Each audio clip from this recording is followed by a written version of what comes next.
dito. Ito, kasalukuyang nahihirapan sila. Ano to? Oh. Nag-aayos ng gamit. So, nakita mo yung susuot mo dapat ng birthday ni Pun? Ito lang. Yan lang naman. Ito lang naman. Parang kasha. Dagi ka, ano ka, pero ito pang hada to. Pag yung mga panting ganyan, pag hindi ba naman nakabuti. Dito ako nag-watch ko. Ano ba na yung kulay?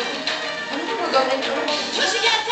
Ay pusa, ito yung panty. Nakalimutan ko yung bra. Sabi mo kasi sa bakit mo. May sinot to. Naganda talaga ako ng dress. Baka magkaroon ng house party mamaya. Invite you. Labas mo na dyan.